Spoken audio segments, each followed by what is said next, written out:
तो दोस्तों, आज की इस वीडियो में हम चर्चा करने वाले हैं भारतीय रेलवे में होने वाले उन बड़े बदलावों की जो आने वाले वर्षों में हमारी रेल यात्रा को पूरी तरह बदल सकते हैं। आज भारतीय रेलवे न सिर्फ भारत में बल्कि ग्लोबल लेवल पर चल रही बेहतरीन टेक्नोलॉजीज को तेजी से अपना रही है। चाहे बात रेल पटरियों की हो या फिर ट्रेनों की डिजाइन और स्पीड की, रेलवे हर सेक्टर में खुद को अपग्रेड कर रही है। तो चलिए जानते हैं कि आखिर वो कौन-कौन से बड़े फैसले हैं जो आने वाले समय में रेलवे को बिल्कुल नया रूप देने वाले हैं। सबसे पहले बात करते हैं एक ऐसी समस्या की जिससे लगभग हर यात्री कभी न कभी परेशान रहा है। रेलवे के टॉयलेट्स। हम सभी जानते हैं कि ट्रेनों और स्टेशनों के शौचालय काफी समय से साफ सफाई को लेकर सवालों के घेरे में रहे हैं। यात्रियों की शिकायतें लगातार आती रही हैं। हालांकि रेलवे ने समय समय पर टॉयलेट्स के डिजाइन और सिस्टम में बदलाव जरूर किए, लेकिन इसके बावजूद भी पूरी तरह स्वच्छता हासिल नहीं हो पाई। इसी परेशानी को खत्म करने के लिए अब रेलवे एक नई और आधुनिक तकनीक अपनाने जा रही है। जैसा कि आप वीडियो में देख रहे हैं, ये है सेल्फ क्लीनिंग टॉयलेट सिस्टम। इस तकनीक का इस्तेमाल पहले से ही पेरिस जैसे शहरों में किया जा रहा है। इस सिस्टम में केवल एक बटन दबाते ही टॉयलेट खुद ब खुद साफ होना शुरू कर देता है। पूरा प्रोसेस पूरी तरह ऑटोमेटिक होता है। पानी में मिला हुआ क्लीनिंग लिक्विड स्प्रे के जरिए पूरे टॉयलेट में फैलता है और कुछ ही समय में उसे पूरी तरह साफ कर देता है। यह तरीका न सिर्फ बेहद असरदार है, बल्कि यूरोप के कई देशों में यह तकनीक काफी सफल भी साबित हो चुकी है। अब भारतीय रेलवे ने भी फैसला लिया है कि आने वाले समय में इस सेल्फ क्लीनिंग सिस्टम को स्टेशनों और ट्रेनों दोनों में लागू किया जाएगा।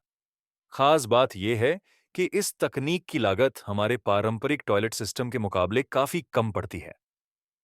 अब बात करते हैं रेलवे के दूसरे सबसे बड़े बदलाव की, यानी हमारे रेल ट्रैक्स की। वंदे भारत एक्सप्रेस, जो भारत की सबसे तेज ट्रेनों में से एक है, उसकी डिजाइन स्पीड 220 किलोमीटर प्रति घंटा है, लेकिन फिलहाल इसे अधिकतम 160 किलोमीटर प्रति घंटा की रफ्तार से ही चलाया जाता है। इसका सबसे बड़ा कारण है हमारे मौजूदा रेलवे ट्रैक्स।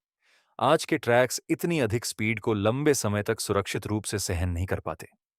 इसी वजह से इतनी तेज ट्रेन होने के बावजूद स्पीड को सीमित रखना पड़ता है। लेकिन अब इसका समाधान भी रेलवे ने निकाल लिया है। दरअसल अब जापान में इस्तेमाल होने वाले बैलेस्टलेस रेल ट्रैक्स को भारत में अपनाया जाएगा। आमतौर पर इन ट्रैक्स का इस्तेमाल जापान अपनी बुलेट ट्रेनों के लिए करता है।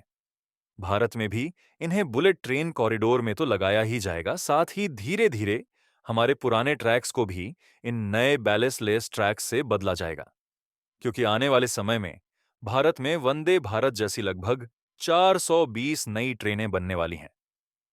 इन ट्रेनों के लिए हाई स्पीड और मजबूत ट्रैक्स की जरूरत होगी, जो उनकी तेज रफ्तार को संभाल सकें।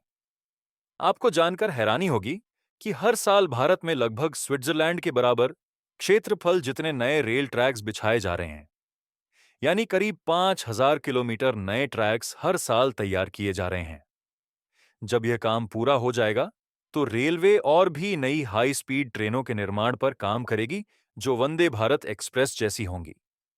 अब बात करते हैं रेलवे के तीसरे बड़े बदलाव की। वंदे भारत एक्सप्रेस को बनाकर भारतीय इंजीनियरों ने यह साबित कर दिया है कि भारत भी वर्ल्ड क्लास ट्रेनें बनाने में सक्षम है। इसी आत्मविश्वास के साथ अब रेलवे और भी एडवांस ट्रेनों पर फोकस कर रही है, जो वंदे भारत से भी ज्यादा आधुनिक होंगी। इन ट्रेनों में दुनिया की बेहतरीन टेक्नोलॉजीज का इस्तेमाल किया जाएगा, जैसे कि फ्रांस की टिल्टिंग टेक्नोलॉजी।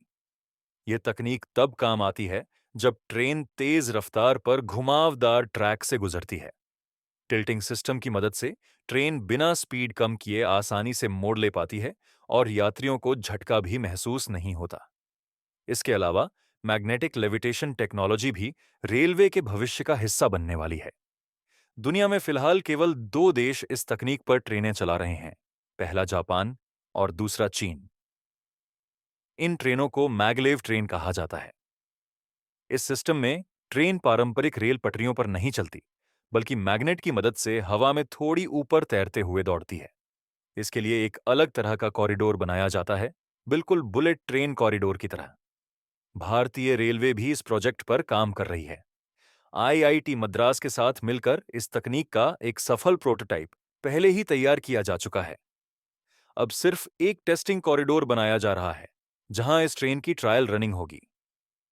टेस्टिंग के बाद ही रेलवे तय करेगी कि इस कॉरिडोर को देश में कहां विकसित किया जाए।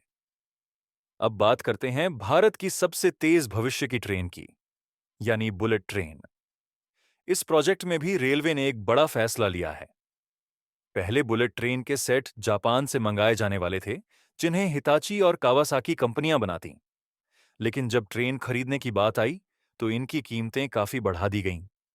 इसी वजह से रेल मंत्री अश्विनी वैष्णव जी ने यह निर्णय लिया कि बुलेट ट्रेन सेट्स भारत में ही बनाए जाएंगे। इसका कॉन्ट्रैक्ट आईसीएफ को दिया गया है। आईसीएफ को पहले से ही हाई स्पीड ट्रेन निर्माण का अनुभव है, क्योंकि वही वंदे भारत एक्सप्रेस बना चुका है। हालांकि बुलेट ट्रेन बनाना काफी ज्यादा चुनौतीपूर्ण होगा, क्योंकि इसकी स्पीड 300 किलोमीटर प्रति घंटा से भी ज्यादा होती है और इसमें अत्यधिक वाइब्रेशन होता है।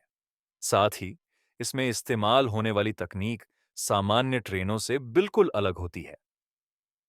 रेलवे ने आईसीएफ को 250 किलोमीटर प्रति घंटा की रफ्तार वाली बुलेट ट्रेन बनाने के लिए 1 साल का समय दिया है। फिलहाल जापान से टेक्नोलॉजी ट्रांसफर को लेकर बातचीत चल रही है, ताकि भारत में इन ट्रेनों की लागत कम हो और एक वर्ल्ड क्लास बुलेट ट्रेन देश में ही तैयार की जा सके। जापान को इस क्षेत्र में 50 साल से भी ज्यादा का अनुभव है।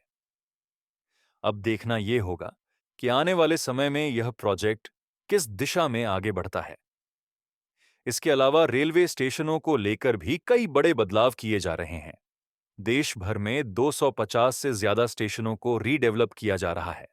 साथ ही कुछ नए स्टेशन भी बनाए जा रहे हैं, जो मल्टी मॉडल ट्रांसपोर्ट हब्स के रूप में काम करेंगे। तो दोस्तों, ये थे भारतीय रेलवे में होने वाले कुछ बड़े और ऐतिहासिक बदलाव। आपका इन सभी बदलावों पर क्या विचार है, कमेंट सेक्शन में जरूर बताइए। और अगर आपको यह वीडियो पसंद आई हो, तो वीडियो को लाइक जरूर कीजिए। जय हिंद।